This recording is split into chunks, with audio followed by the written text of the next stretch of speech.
Olá, eu sou o Walter Somengali e vamos iniciar no Foco, a verdade nua e crua. Você que não nos acompanha nas nossas redes sociais, curta e compartilhe. Roda a vinheta.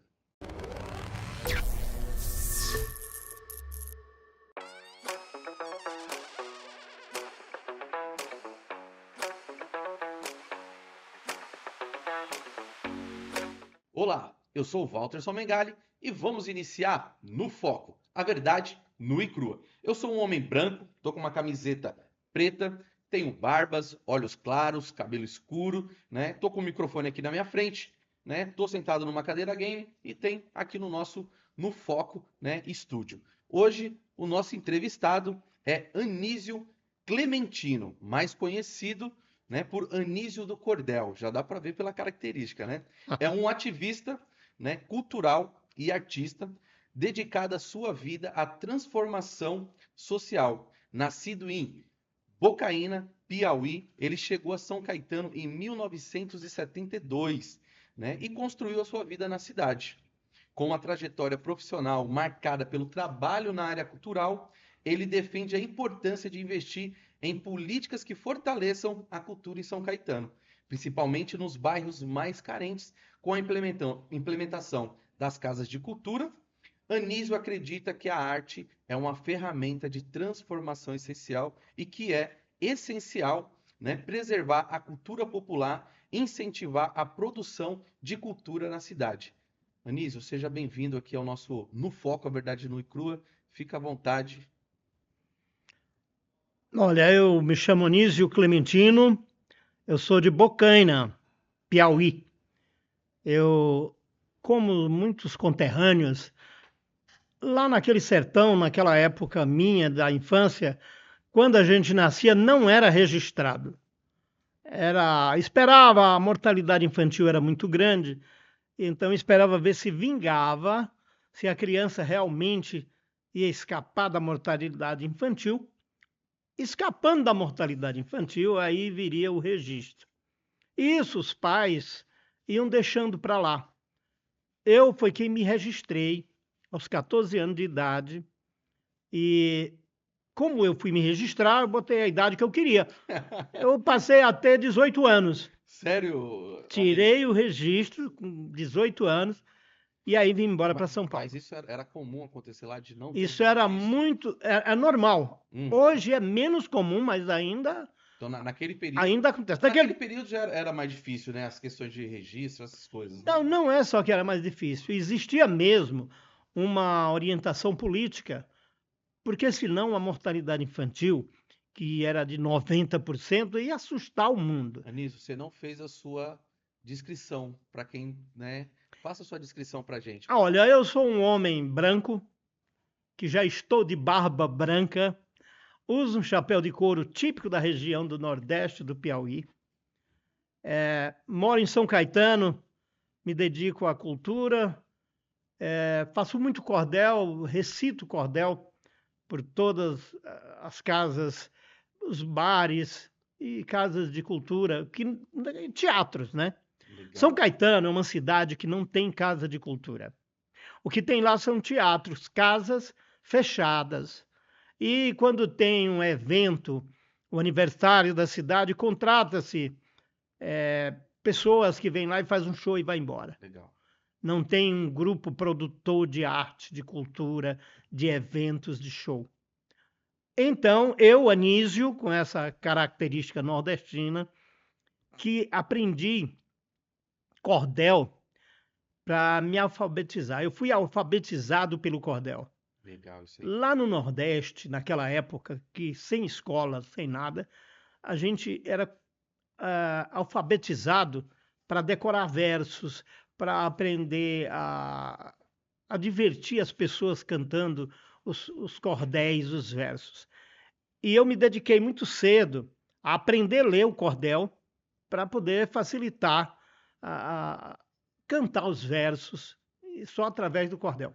O cordel tinha uma importância tão grande porque ele contava histórias das regiões próximas, ele funcionava como jornal, trazia o noticiário, e não só das tragédias, mas também os noticiários políticos, as coisas que ocorriam, aquilo que faltava, o cordel também trazia, e trazia um certo ensinamento filosófico sobre a vida, assim, muito boa na minha infância, porque eu comecei a descobrir a importância de cada coisa Legal. através do cordel.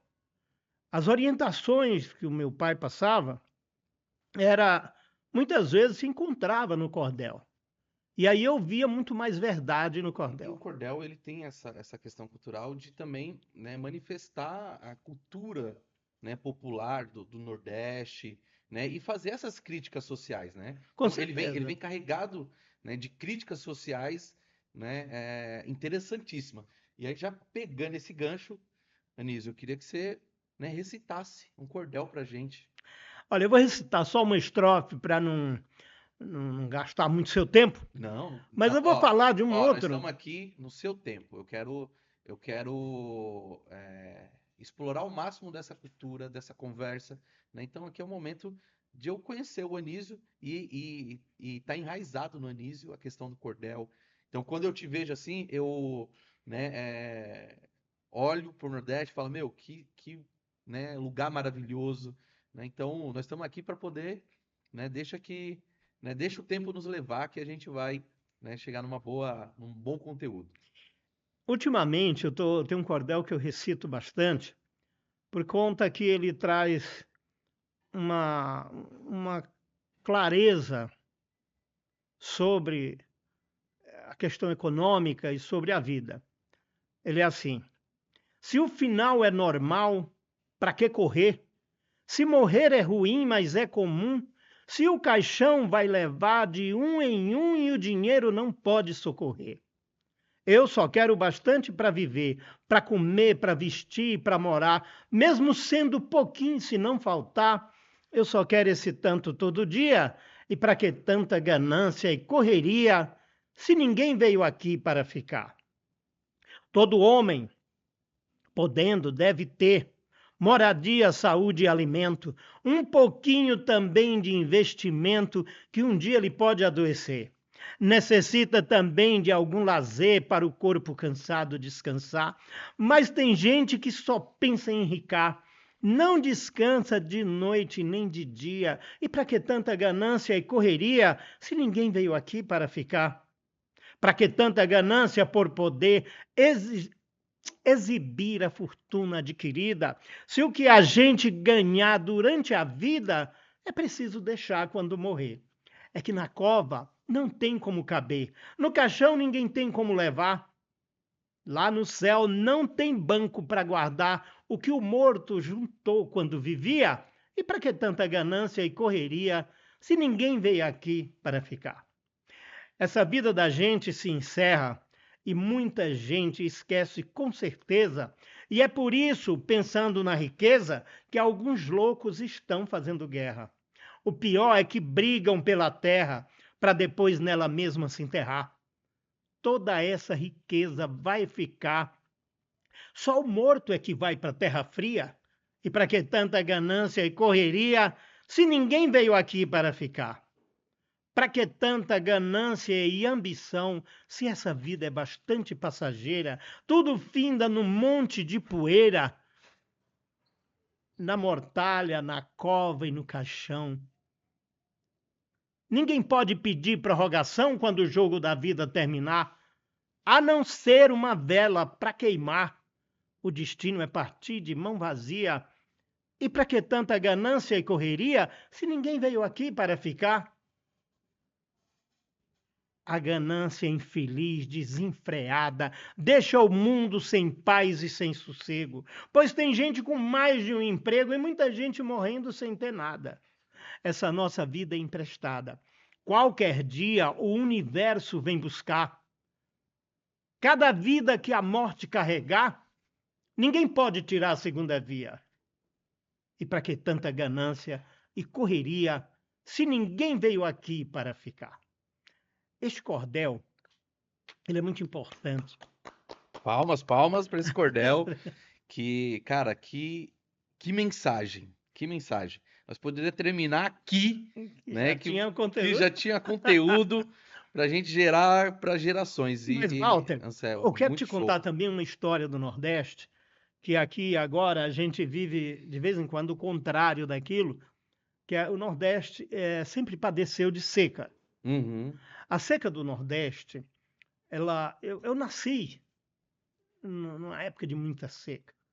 O Nordeste tinha o problema da seca e tinha o problema de não ter estrada, não ter meio de transporte, porque não tinha estrada, não tinha ônibus, caminhão, não tinha nada.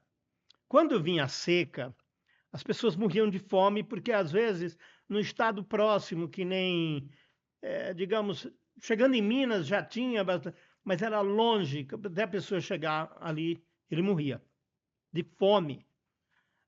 Naquela época, teve a seca do 15, que Raquel de Queiroz retratou tão bem no livro O 15. uhum, Em 32, houve uma grande seca, que o Graciliano Ramos tratou disso muito bem na obra Vidas Secas. sim. E dessa obra tem uma coisa que eu, lendo e relendo, eu guardei, que é muito legal, que é só uma estrofezinha, que fala do que ocorreu, né? Lá no sertão, a gente mata boi no machado e bate bem na nuca do boi, e tem o apelido, a nuca do boi é chamado de cabilouro. Cabilouro é a nuca, bateu, ele cai e morre. Uma pancada que não precisa ser muito grande para você matar um boi grande, né? Uhum, E aí, o cordelista, né, para contar essa história da forma mais sucinta, ele fala da seca e fala do sofrimento. Ele fala 30. Porque uma seca é assim, ela um ano chove bem pouco, uhum, no outro não chove, e no outro não chove nada também, e aí as pessoas viram flagelados.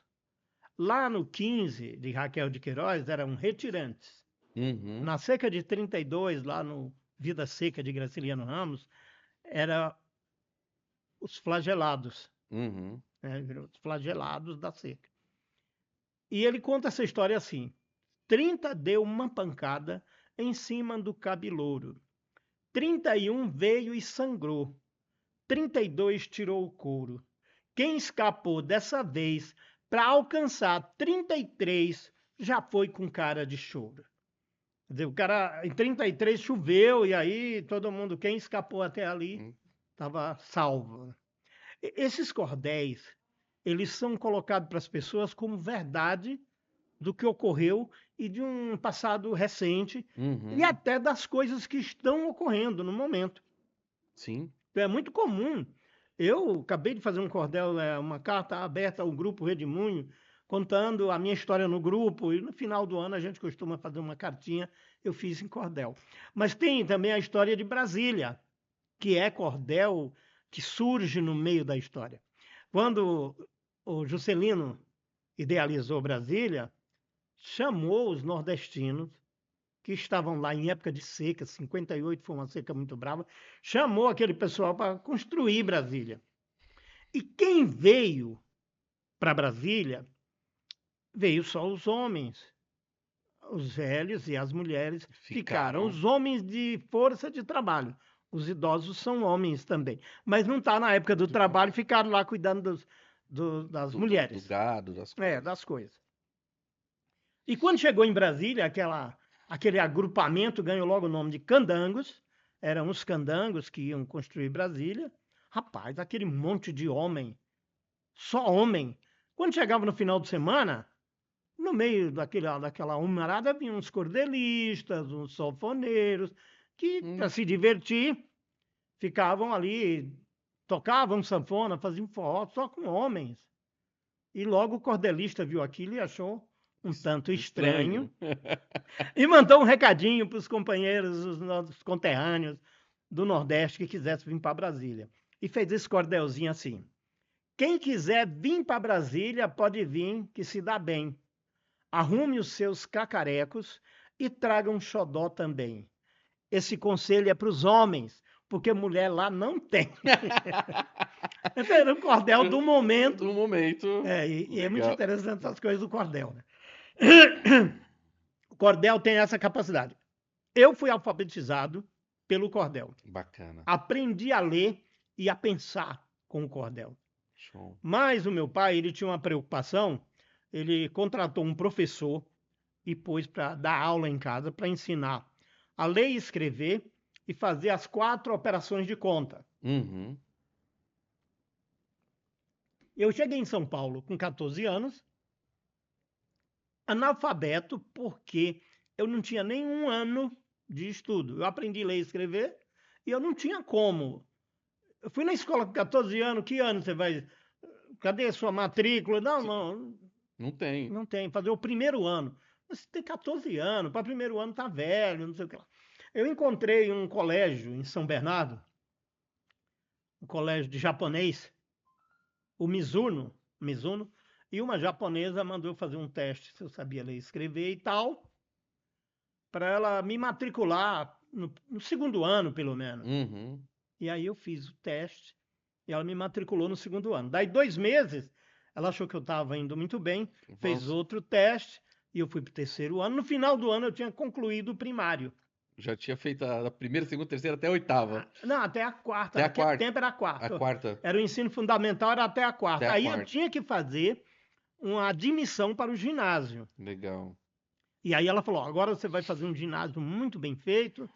A professora Kimiko. E eu fazia, para agradar essa professora, eu recitava cordéis para ela.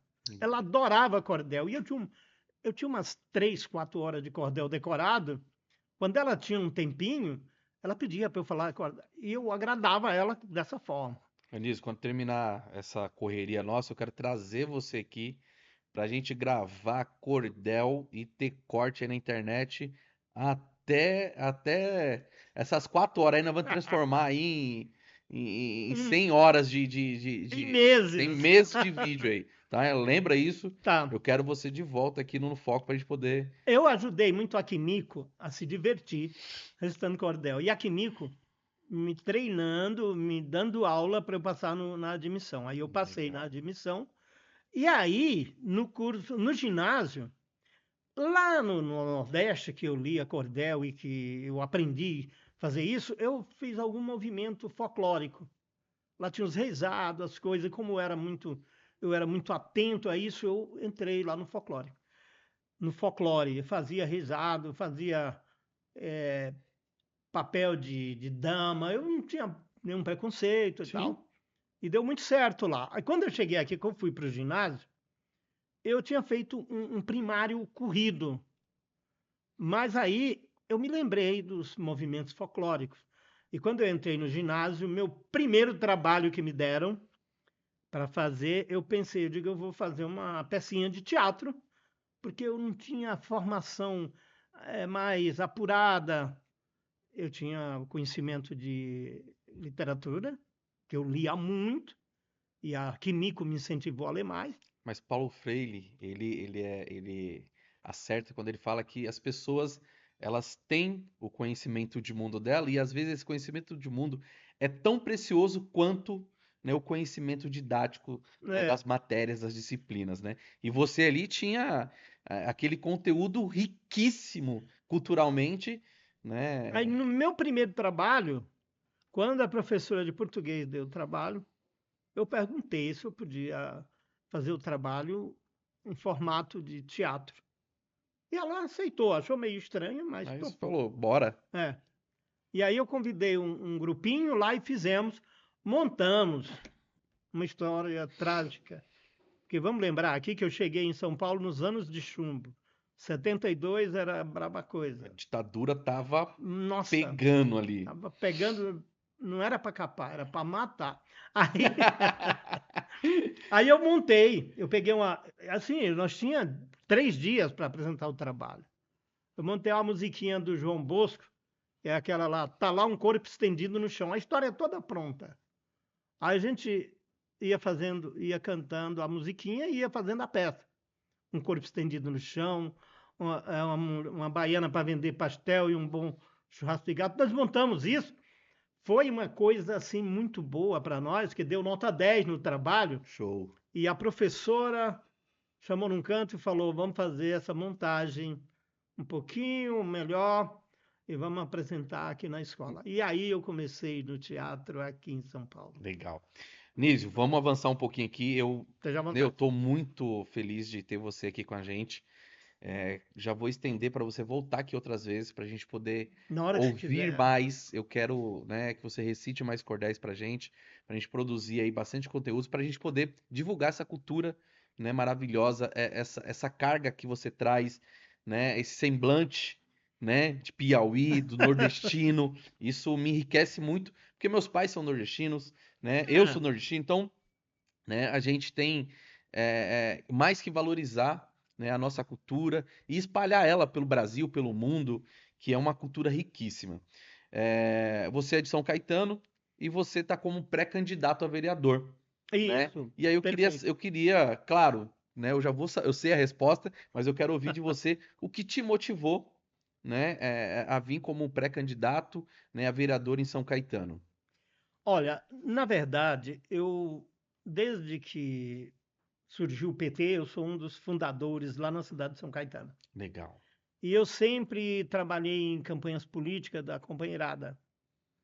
Eu já sofri muito com as derrotas de 89, de 94, 98, as majoritárias de presidente. E lá em São Caetano, a gente sempre sofreu muito, porque lá nós nunca conseguimos fazer um prefeito do Partido dos Trabalhadores. Legal. Apesar de ser ali no cinturão do ABC, onde tem muito metalúrgico É e uma tal, cidade muito conservadora, né? a cidade é conservadora, é a cidade que viveu naquele sistema de oligarquia, começando lá com os italianos velhos e depois fica por ali. É uma cidade pequena, tem Uhum. 15 quilômetros quadrados, são 15 bairros, é muito pequenininha. Eu costumo dizer que se um cachorro deitar no meio de São Caetano, ele vai latir em Santo André e abanar o rabo em São Paulo. Isso é E eu ótimo. moro no meio de São Caetano, eu estou ali no pulmão do cachorro.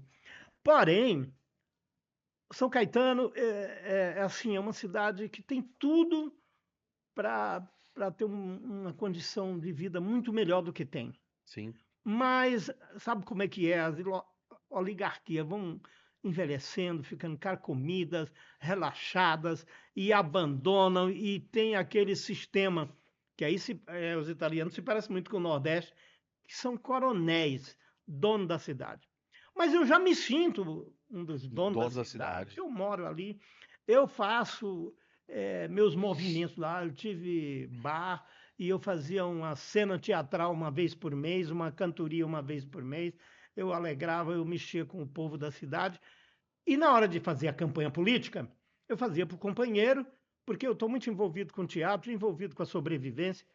Mas este ano eu fiquei torcendo que o Jair Meneghelli aceitasse e cheguei até a falar com ele, eu e outros companheiros.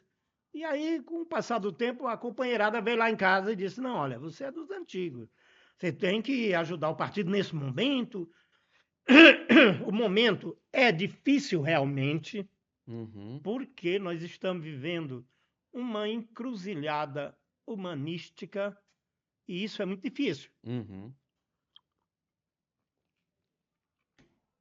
Essa encruzilhada, as pessoas elas se apegam na qualquer coisa que seja para aliviar seu sofrimento, que é natural. Uhum. Porém, eu vejo política de uma forma mais alegre, de uma forma melhor, porque Uma tudo, política mais leve, né? Uma tudo política. para mim é política. Sim. A cultura não existe sem a política. A convivência em casa com a mulher e filhos tem uma política. A Hum. política da convivência, a política do carinho, a política do respeito, a política da felicidade, a política do emocional. Tudo é política. Legal. Aí, quando me chamaram, eu digo: eu preciso combinar com a minha cúmplice e o meu filhote. Certinho. E aí conversamos e meu filho veio com essa mensagem maravilhosa. Pai, você sempre pediu voto para os outros, chegou a hora de você pedir para você. Eu digo: é mesmo, meu filho, eu topei, já topei, já. E aí deixei os meus companheiros tudo felizes. porque eu tinha topado a ideia de sair candidato. E aí eu já comecei a pensar mais ainda nas pessoas que estão no meu entorno. Digo, olha, o que que a gente precisa para melhorar a cidade? A cidade tem muita coisa ruim. Não quero tocar nisso. Todo mundo sabe, todo mundo já sofre essa dor das coisas ruins. Vamos pensar em coisa boa? Vamos. O quê? Uma casa de cultura bem aqui no meio da cidade, para a gente alegrar, para a gente ter show toda semana, ter espetáculo, ter produção. Existe verba pública para isso. O que precisa é uma vontade política. Legal. Essa vontade política não vai faltar se eu estiver em cena. E eu vou estar em cena. E já estou. Eu estou Legal. na pré-campanha, mas eu estou todo dia. Eu saio de casa, a mulher, você tem 1 hora para voltar. Não marque, porque eu vou encontrar a companheirada que eu preciso falar com eles, olho no olho e tal. Rapaz, tem dia que eu saio e encontro. Ah, você vai ser o nosso candidato do bairro. Isso dá uma alegria que eu já estou ganhando. Eu costumo dizer em casa que esse pleito eu ganho. Anísio, gostaria de perguntar para você, né, se você tem algum recado para mandar lá pro pessoal de São Caetano. Sua hora. Olha, eu tenho um recado.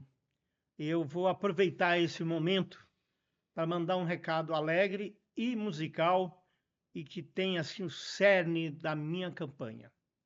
É uma música que os chineses pesquisaram para mostrar, receber o Lula lá em Pequim.